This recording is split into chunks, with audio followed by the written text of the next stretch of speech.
Om Shri Sai Ram, Shri Sai Satcharitra, Chapter 10. Sai Baba's mode of life, his sleeping boat, his stay in Shirdi, his teachings, his humility, the easiest path. Remember Sai Baba always with love, for he was engrossed in doing good to all and always abided in his self. To remember him only is to solve the riddle of life and death. This is the best and easiest of sadhanas as it involves no expenditure. A little exertion here brings great rewards. So, as long as our senses are sound, we should, minute by minute, practice this sadhana. All other gods are illusory. Guru is the only God. If we believe in Sadguru's holy feet, he can change our fortune for the better. If we serve him nicely, we get rid of our samsar. We need not study any philosophy like the Nyaya and the Mimamsa. If we make him our helpsman, we can easily cross over the sea of all our pains and sorrows. As we trust the helmsman in crossing rivers and seas, so we have to trust our Sadguru in getting over the ocean of worldly existence. The Sadguru looks to the intense feeling and devotion of his devotees, endows them with knowledge and eternal bliss. In the last chapter, Baba's mendicancy and devotees' experiences and other subjects are dealt with. Let the readers now hear where and how Baba lived, how he slept, and how he taught, etc. Baba's wonderful bedstead. Let us first see where and how Baba slept. Mr. Nana Sahib Dengale brought for Sai Baba a wooden plank about 4 cubits in length and only a span in breadth for sleeping upon. Instead of keeping the plank on the floor and then sleeping on it, Baba tied it like a swing to the rafters of the masjid with old shreds or rugs and commenced to sleep upon it. The rugs were so thin and worn out that it was a problem how they could bear or support even weight of the plank itself, let alone the weight of Baba. But somehow or the other, it was Baba's sheer leela that the worn out rugs did sustain the plank with the weight of Baba on it. On the 4 corners of this plank, Baba lighted penates, earthen lamps, one at each corner, and kept them burning the whole night. It was a sight for the gods to see Baba sitting or sleeping on this plank. It was a wonder to all how Baba got up and down the plank. Out of curiosity, many careful observers kept watching the process of mounting and dismounting, but none succeeded. As crowds began to swell so to detect this wonderful feat, Baba one day broke the plank into pieces and threw it away. Baba had all the 8 siddhis, powers, at his command. He never practiced nor craved for them. They came to him naturally as a result of his perfection.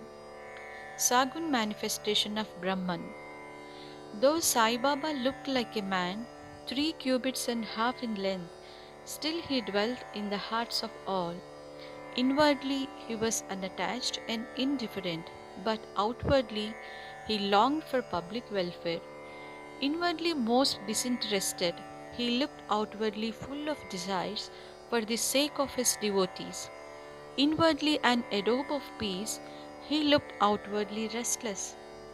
Inwardly he had the state of Brahman, outwardly he acted like a devil. Inwardly he had the state of Brahman, outwardly he acted like a devil. Inwardly he loved Advaita, outwardly he got entangled with the world. Sometimes he looked on all with affection, and at times he threw stones at them. Sometimes he scolded them, while at times he embraced them and was calm, composed, tolerant, and well balanced. He always abided and was engrossed in the self and was well disposed towards his bhaktas. He always sat on one asan and never travelled. His band was a small stick which he always carried in his hand. He was calm, being thought free. He never cared for wealth and fame and lived on begging. Such a life he led. He always uttered Allah Malik, God the real owner. Entire and unbroken was his love for the bhaktas. He was the mine or storehouse of self-knowledge and full of divine bliss. Such was the divine form of Sai Baba, boundless, endless, and undifferentiated. One principle which envelops the whole universe from a stone pillar to Brahma, incarnated in Sai Baba.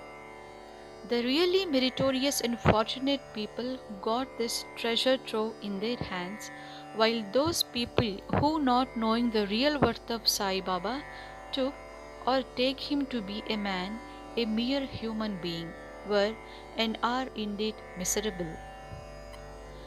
His stay in Shirdi and probable birth date. None knew or knows the parents and exact birth date of Sai Baba, but it can be approximately determined by his stay in Shirdi. Baba first came to Shirdi when he was a young lad of 16 and stayed there for 3 years. Then all of a sudden he disappeared for some time. After some time, he reappeared in the Nizam state near Aurangabad and again came to Shirdi with the marriage party of Chand Patil when he was 20 years old. Since then, he stayed in Shirdi continuously for a period of 60 years, after which Baba took his Mahasamadhi in the year 1918.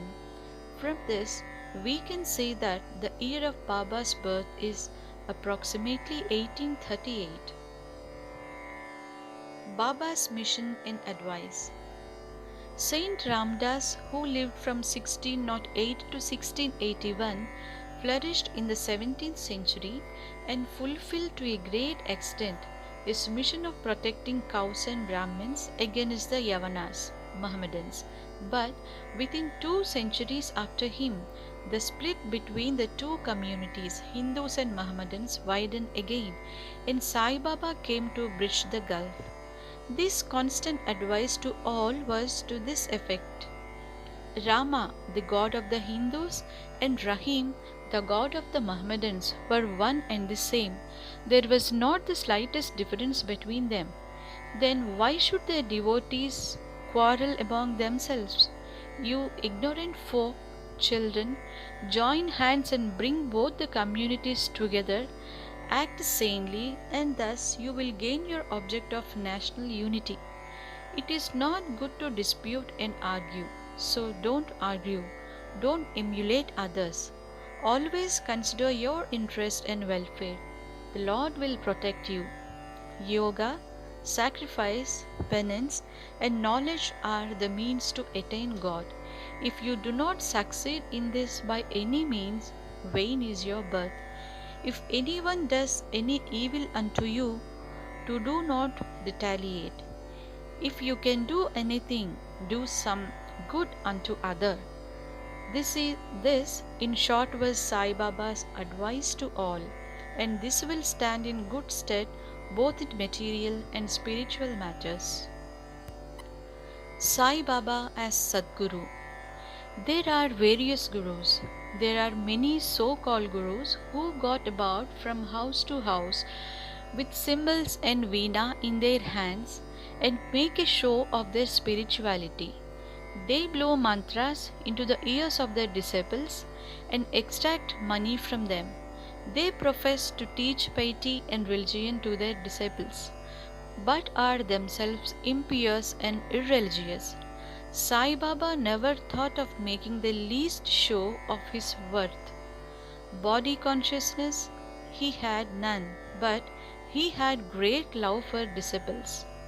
There are two kinds of gurus. Number 1, niyat, appointed or fixed, and Number 2, Aniyat, unappointed or general. The latter, by their advice, develop the good qualities in us, purify our hearts, and see us on the path of salvation, but contact with the former dispels our quality, sense of difference, and establishes us in the unity by making us realize thou art that. There are various gurus imparting to us various kinds of worldly knowledge, but he who fixes us in our nature, ourself, and carries us beyond the ocean of worldly existence is the Sadguru. Sai Baba was such a Sadguru. His greatness is undescribable. If anybody went to take his darshan, he, without being asked, would give every detail of his past, present, and future life. He saw divinity in all beings. Friends and foes were alike to him. Disinterested and equal balanced, he obliged the evildoers. He was the same in prosperity and adversity. No doubt ever touched him. Though he possessed a human body, he was not in the least attached to his body or house. Though he looked embodied, he was really disembodied, that is, free in this every life. Blessed are the people of Shirdi who worshipped Sai as their God, while eating, drinking, working in their backyards and fields, and doing various household works. They always remembered Sai and sang his glory. They knew no other God except Sai. What to speak of the love, the sweetness of the love of the women of Shirdi? They were quite ignorant, but their pure love inspired them to compose poems or songs in their simple rural language. Letters or learning they had none.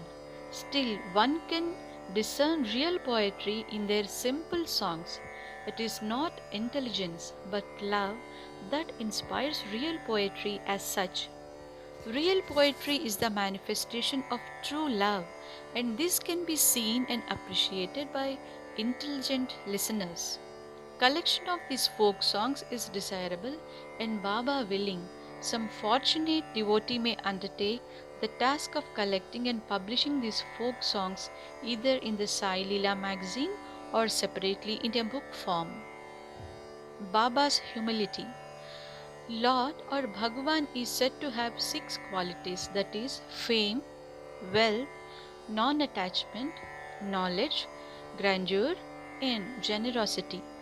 Baba had all these in him. He incarnated in flesh for the sake of bhaktas. Wonderful was his grace and kindness. He drew the devotees to him, or how else one could have known him? For the sake of his bhaktas, Baba spoke such words as the goddess of speech dare not utter. Here is a specimen. Baba spoke very humbly as follows: Slave of slaves, I am your debtor. I am satisfied at your darshan. It is a great favor that I saw your feet. I am an insect in your excreta. I consider myself blessed thereby. What humility is this? If anybody would think that by publishing this any disrespect is shown to Sai, we beg his pardon, and to atone for this, we sing and chant Baba's name. Though Baba seemed outwardly to enjoy sense objects, he had not the least flavor in them, nor even the consciousness of enjoying them. Though he ate, he had no taste, and though he saw, he never felt any interest in what he saw.